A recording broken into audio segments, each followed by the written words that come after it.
हरे कृष्णा। अन्नपूर्णे सदा पूर्णे शंकर प्राणवल्लभे ज्ञान वैराग्य सिद्ध भिक्षाम देहि च पार्वती। आज सुनिए माता अन्नपूर्णा की कथा। मार्गशीर्ष के महीने में माता अन्नपूर्णा की पूजा करने से और व्रत रखने से हर प्रकार के सुख और धन धान्य की प्राप्ति होती है। तो आइए माता अन्नपूर्णा की पहली पौराणिक कथा का रसपान करते हैं। पौराणिक कथा के अनुसार एक समय की बात है। काशी निवासी धनंजय की पत्नी का नाम सुलक्षणा था। उसे अन्य सब सुख प्राप्त थे, केवल निर्धनता ही उसके दुख का एकमात्र कारण था। यह दुख उसे हर समय सताता रहता था। एक दिन सुलक्षणा अपने पति से बोली, स्वामी, आप कुछ उद्यम करो तो काम चले। इस प्रकार कब तक काम चलेगा? सुलक्षणा की बात धनंजय के मन में बैठ गई और वह उसी दिन विश्वनाथ शंकर जी को प्रसन्न करने के लिए बैठ गया और कहने लगा, हे देवादिदेव विश्वेश्वर, मुझे पूजा पाठ कुछ आता नहीं है, केवल आपके भरोसे बैठा हूँ। इतनी विनती करके वह 2-3 दिन भूखा प्यासा बैठा रहा। यह देखकर भगवान शंकर ने उसके कान में अन्नपूर्णा अन्नपूर्णा अन्नपूर्णा इस प्रकार 3 बार कहा। यह कौन क्या कह गया? इसी सोच में धनंजय पड़ गया कि मंदिर से आते ब्राह्मणों को देखकर पूछने लगा, पंडित जी, अन्नपूर्णा कौन है? ब्राह्मणों ने कहा, तू अन्न छोड़ बैठा है, सो तुझे अन्न की ही बात सूझती है। जा, घर जाकर अन्न ग्रहण कर। धनंजय घर गया, स्त्री से सारी बात कही। वह बोली, नाथ, चिंता मत करो, स्वयं शंकर जी ने यह मंत्र दिया है, वे स्वयं ही इसका खुलासा करेंगे। आप फिर जाकर उनकी आराधना करो। धनंजय फिर जैसा का तैसा पूजा में बैठ गया। रात्रि में शंकर जी ने आज्ञा दी और कहा, तू पूर्व दिशा में चला जा। वह अन्नपूर्णा का नाम जपता जाता और रास्ते में फल खाता, झरनों का पानी पीता जाता। इस प्रकार कितने ही दिनों तक चलता गया। वहाँ उसे चांदी सी चमकती वन की शोभा देखने में आई, सुंदर सरोवर देखने में, और उसके किनारे कितनी ही अप्सराएं झुंड बनाए बैठी थीं। एक कथा सुनाती और सब मिलकर माँ अन्नपूर्णा इस प्रकार बार बार कहती थी। यह अघन मास मार्गशीर्ष मास की उजैली रात्रि थी और आज से ही व्रत का आरंभ था। जिस शब्द की खोज करने वह निकला था, वह उसे वहाँ सुनने को मिला। धनंजय ने उनके पास जाकर पूछा, हे देवियों, आप यह क्या करती हो? उन सब ने कहा, हम सब माता अन्नपूर्णा का व्रत करती हैं। धनंजय ने पूछा, व्रत पूजा करने से क्या होता है? यह किसी ने किया भी है? इसे कब किया जाए? यह कैसा व्रत है? आप इसकी विधि कृपया मुझे विस्तार पूर्वक बतलाओ। वे कहने लगी, इस व्रत को सब कोई कर सकते हैं। 21 दिन तक के लिए 21 गांठ का सूत लेना चाहिए। 21 दिन यदि ना बने तो एक दिन उपवास करें। यह भी ना बने तो केवल कथा सुनकर प्रसाद लें। निराहार रहकर कथा कहें। कथा सुनने वाला कोई न मिले तो पीपल के पत्तों को रख, सुपारी या घृत कुमारी वृक्ष को सामने कर, दीपक को साक्षी कर, सूर्य, गाय, तुलसी या महादेव को बिना कथा सुनाए मुख में दाना न डालें। यदि भूल से कुछ पड़ जाए तो एक दिवस फिर उपवास करें। व्रत के दिन क्रोध न करें और झूठ न बोलें। धनंजय बोला, इस व्रत के करने से क्या होगा? वे कहने लगी, इसके करने से अंधों को नेत्र मिले, लूलों को हाथ मिले, निर्धन के घर धन आए, निसंतान को संतान मिले, मूर्ख को विद्या आए। जो जिस कामना से व्रत करे, माँ उसकी इच्छा पूरी करती हैं। वह कहने लगा, बहनों, मेरे पास भी धन नहीं है, विद्या नहीं है, कुछ भी तो नहीं है। मैं तो दुखिया ब्राह्मण हूँ, मुझे इस व्रत का सूत दोगी? हाँ भाई, तेरा कल्याण हो। हम तुम्हें अवश्य देंगी। ले, इस व्रत का मंगलसूत्र ले। धनंजय ने व्रत किया।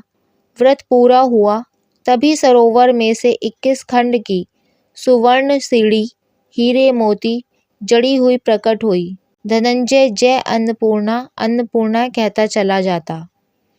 इस प्रकार कितनी ही सीढ़ियां उतर गया तो क्या देखता है कि करोड़ों सूर्य से प्रकाशमान अन्नपूर्णा माता का मंदिर है।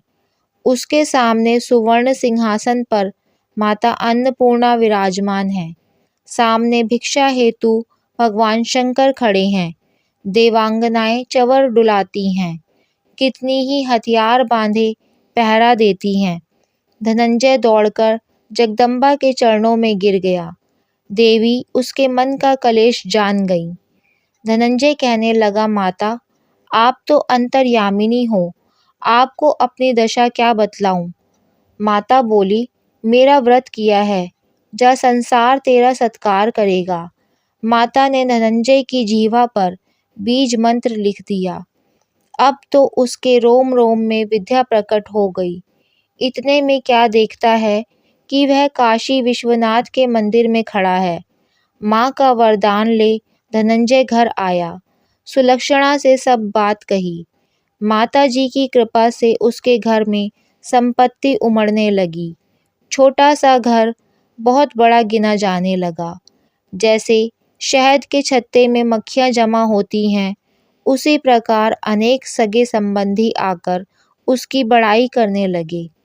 कहने लगे, इतना धन और इतना बड़ा घर, सुंदर संतान नहीं तो इस कमाई को कौन भोगेगा। सुलक्षणा से संतान नहीं है, इसलिए तुम दूसरा विवाह करो। अनिच्छा होते हुए भी धनंजय को दूसरा विवाह करना पड़ा और सती सुलक्षणा को सौत का दुख उठाना पड़ा। इस प्रकार दिन बीतते गए। फिर अघन मास आया। नए बंधन से बंधे पति से सुलक्षणा ने कहलाया कि हम व्रत के प्रभाव से सुखी हुए हैं, इस कारण यह व्रत छोड़ना नहीं चाहिए। यह माता जी का प्रताप है जो हम इतने संपन्न और सुखी हैं। सुलक्षणा की बात सुन धनंजय उसके यहाँ आया और व्रत में बैठ गया। नई बहू को इस व्रत की खबर नहीं थी। वह धनंजय के आने की राह देख रही थी। दिन बीतते गए और व्रत पूर्ण होने में 3 दिवस बाकी थे कि नई बहू को खबर पड़ी। उसके मन में ईर्ष्या की ज्वाला दहकने लगी। सुलक्षणा के घर आ पहुंची और उसने वहां भगदड़ मचा दी। वह धनंजय को अपने साथ ले गई। नए घर में धनंजय को थोड़ी देर के लिए निद्रा ने आ दबाया। इसी समय नई बहू ने उसके व्रत का सूत तोड़कर आग में फेंक दिया। अब तो माताजी का कोप जाग गया। घर में अकस्मात आग लग गई। सब कुछ जलकर खाक हो गया। सुलक्षणा जान गई और पति को फिर अपने घर ले आई। नई बहू रूठकर अपने पिता के घर जा बैठी। पति को परमेश्वर मानने वाली सुलक्षणा बोली, नाथ, घबराना नहीं, माता जी की कृपा अलौकिक है। पुत्र कुपुत्र हो जाता है पर माता कुमाता नहीं होती। अब आप श्रद्धा और भक्ति से आराधना शुरू करो, वे जरूर हमारा कल्याण करेंगी। धनंजय फिर माता के पीछे पड़ गया। फिर वहीं सरोवर सीढ़ी प्रकट हुई, उसमें माँ अन्नपूर्णा कहकर वह उतर गया। वहां जा माता के चरणों में रुदन करने लगा। माता प्रसन्न हो बोली, यह मेरी स्वर्ण की मूर्ति ले, उसकी पूजा करना, तू फिर सुखी हो जाएगा। जा, तुझे मेरा आशीर्वाद है। तेरी स्त्री सुलक्षणा ने श्रद्धा से मेरा व्रत किया है, उसे मैंने पुत्र दिया है। धनंजय ने आंखें खोली तो खुद को काशी विश्वनाथ के मंदिर में खड़ा पाया। वहां से फिर उसी प्रकार घर को आया। इधर सुलक्षणा के दिन चढ़े और महीने पूरे होते ही पुत्र का जन्म हुआ। गांव में आश्चर्य की लहर दौड़ गई। इस प्रकार उसी गांव के निसंतान सेठ के पुत्र होने पर उसने माता अन्नपूर्णा का मंदिर बनवा दिया। उसमें माता जी धूमधाम से पधारी। यज्ञ किया और धनंजय को मंदिर के आचार्य का पद दे दिया। जीविका के लिए मंदिर की दक्षिणा और रहने के लिए बड़ा सा सुंदर भवन दिया गया। धनंजय स्त्री पुत्र सहित वहां रहने लगा। माता जी के चढ़ावे में भरपूर आमदनी होने लगी। उधर नई बहू के पिता के घर डाका पड़ा, सब लुट गया। वे भीख मांगकर पेट भरने लगे। सुलक्षणा ने यह सुना तो उन्हें बुला भेजा, अलग घर में रख लिया और उनके अन्न वस्त्र का प्रबंध कर दिया। धनंजय, सुलक्षणा और उसका पुत्र माता जी की कृपा से आनंद से रहने लगे। माता जी जैसे इनके भंडार भरे, वैसे सबके भंडार भरे। बोलिए माता अन्नपूर्णा की जय। आइए अब सुनते हैं धन समृद्धि प्रदान करने वाली, घर में बरकत लाने वाली माता अन्नपूर्णा की बड़ी ही दुर्लभ कथा। इस कथा को श्रद्धा और भक्ति के साथ पूरा अवश्य सुनिए। प्राचीन काल की बात है। पुरुषोत्तमपुर नामक गांव में एक बहुत धर्मात्मा सेठ जी रहा करते थे। उनके 5 पुत्र और एक सबसे छोटी पुत्री थी। उसका नाम गौरी था। सेठ जी का भरा पूरा परिवार था। सेठ जी ने अपने सभी 5 पुत्रों का विवाह कर दिया था और जब छोटी बेटी गौरी विवाह के योग्य हुई तो उन्होंने उसका विवाह एक दूसरे नगर के अपने ही समान धनी परिवार में कर दिया। अब सेठ जी की पुत्री गौरी दुल्हन बनकर जिस घर में गई, वहां उसका पति अपने माता पिता का इकलौता पुत्र था। अब गौरी बड़ी ही प्रसन्नता पूर्वक अपने ससुराल में रहने लगी। गौरी बड़ी ही सदाचार, गुणवान तथा रूपवती थी। एक दिन की बात है, जब 1.25 महीना हो गया, तब सास ने गौरी को रसोई संभालने के लिए दे दी। रसोई की सारी बातें समझा दी। गौरी अपनी सासू माँ के पांव छूकर रसोई में प्रवेश करती है। तब सास ने कहा, बहू, रोज सुबह जल्दी उठकर पूजा पाठ करके रसोई में प्रवेश करना, फिर खाना बनाना। रोटी बनाते समय पहली रोटी गाय को और अंतिम रोटी कुत्ते की बनाना मत भूलना। इस प्रकार सास ने गौरी को सब कुछ समझा दिया। गौरी 4 लोगों के लिए खाना बनाती है और खाना बनाकर अपने पूरे परिवार को खिलाती है। जब अंत में खुद खाने के लिए बैठती है, तब वह देखती है कि उसके लिए तो रोटी बची ही नहीं। वह चावल, दाल और सब्जी खाकर पानी पी लेती है। अब जब शाम होती है, तब गौरी ने सुबह से ज़्यादा आटा लगाया और रोटी सब्जी बनाकर रख दी। जब रात्रि में सब लोग खाना खा लेते हैं, तो फिर से जब गौरी खाने के लिए बैठी, रोटी का डिब्बा खोलती है तो उसमें एक भी रोटी नहीं थी। यह देखकर उसे बड़ा ही आश्चर्य होता है कि उसने तो सुबह से भी ज़्यादा आटा लगाया था, लेकिन रोटियां बची ही नहीं। अब वह सिर्फ सब्जी खाकर पानी पीकर सो जाती है। अगले दिन फिर उसने कल से 2 गुना ज़्यादा आटा लगाया और रोटियां बनाई, लेकिन फिर से उसे रोटी नहीं मिली। सभी रोटियां खत्म हो गई थी। अब उस दिन भी आधे पेट खाना खाकर ही उसे रहना पड़ा। इसी प्रकार गौरी चाहे जितना भी आटा लगाती, रोटियां उसे नहीं मिलती। यह हर रोज का काम हो गया था। वह सोचने लगी, आखिर कौन नहीं चाहता कि मैं रोटियां नहीं खाऊं, मैं पेट ना भरूं। गौरी इस आस में आटा ज़्यादा गूंथती कि किसी न किसी दिन तो उसे रोटियां मिलेंगी, किंतु ऐसा नहीं होता है। ऐसा करते करते वह बहुत कमज़ोर, दुबली पतली हो गई। तो भक्तजनों, ऐसे ही एक दिन की बात है, जब गौरी रसोई में सब्जियां काट रही थी, तो गलती से चाकू से उसका हाथ कट जाता है और वह रोटियां नहीं बना पाती। तो उस दिन उसकी सासू माँ ने कहा, बहू रहने दो, आज मैं रोटियां बना देती हूँ। तो गौरी ने कहा, नहीं सासू माँ, आप आटा लगा दीजिए, मैं रोटियां बना दूंगी। तो उस दिन सासू माँ ने आटा लगाया और फिर बहू को दिया। बहू रोटियां बनाकर रख देती है। घर के सभी सदस्य रात के समय जब खाना खाने लगते हैं, सब लोग जब खाना खा लेते हैं, तब बारी आती है गौरी की। तो वह बहुत दुखी मन से खाना खाने बैठती है। वह सोचती है, आज तो सासू माँ ने आटा गूंथा है, वह भी बहुत कम।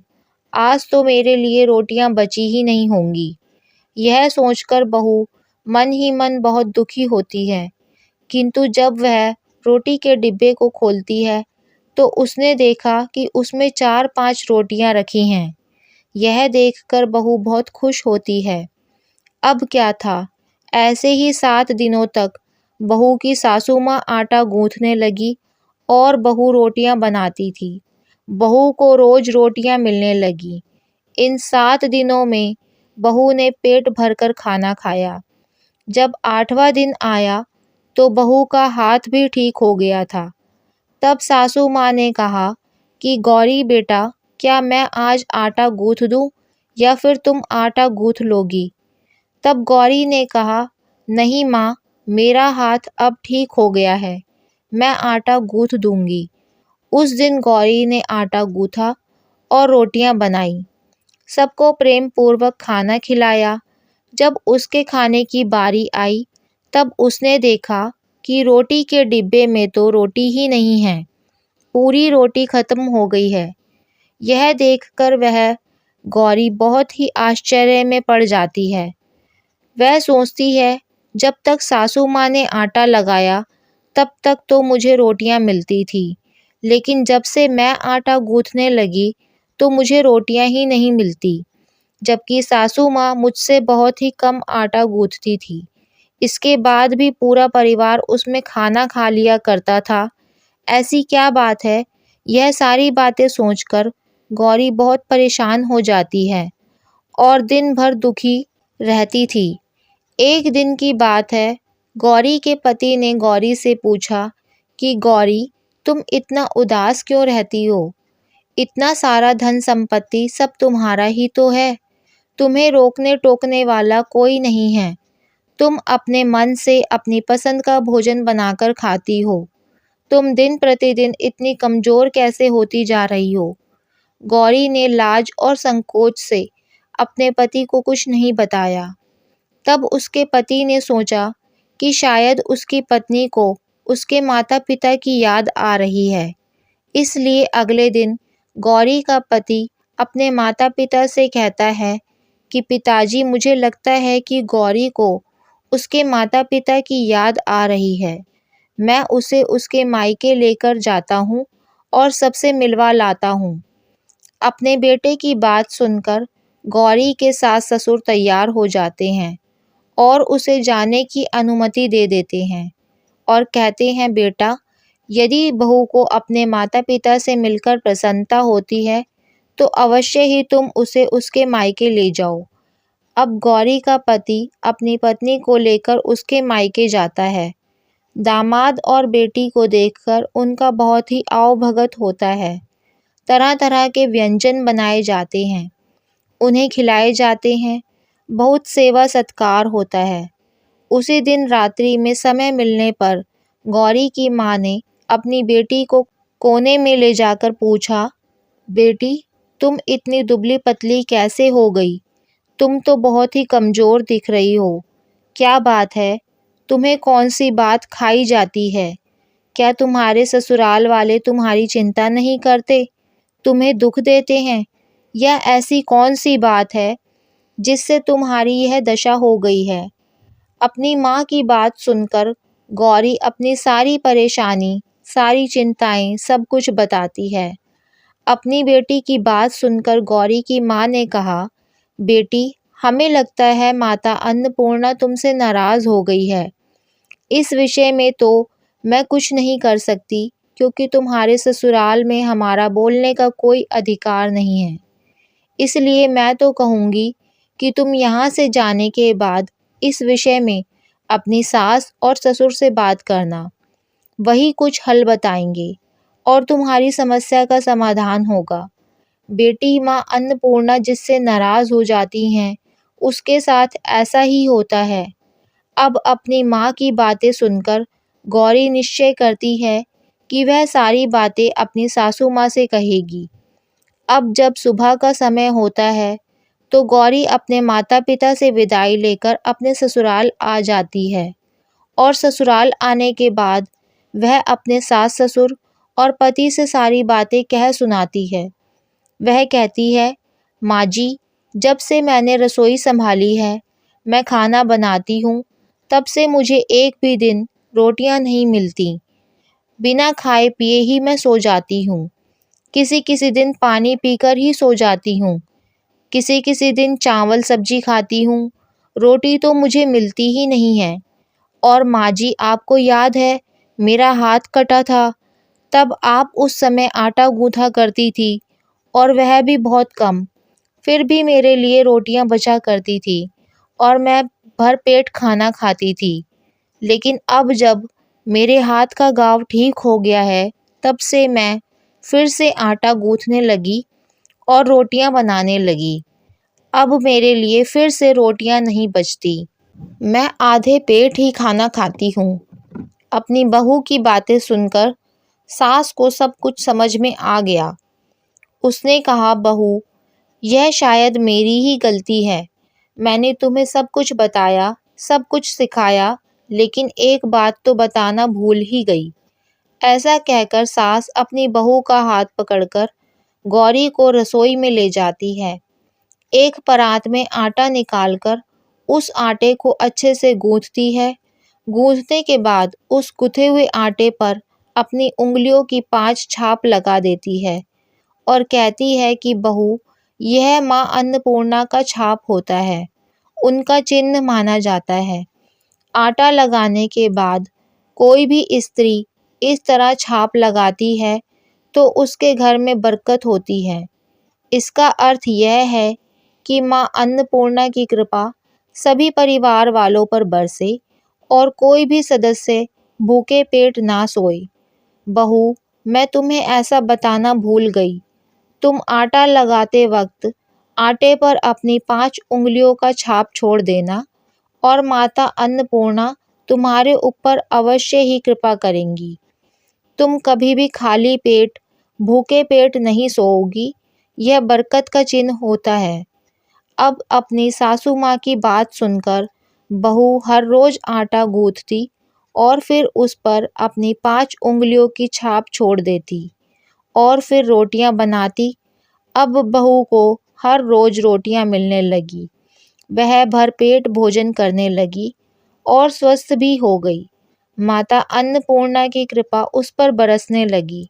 उसके हाथ में माता अन्नपूर्णा का वास हो गया।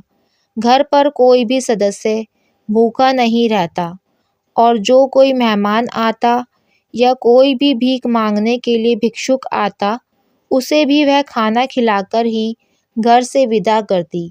इस प्रकार बहू के ऐसा करने से उसके घर में बरकत होने लगी, अन्न की वर्षा होने लगी।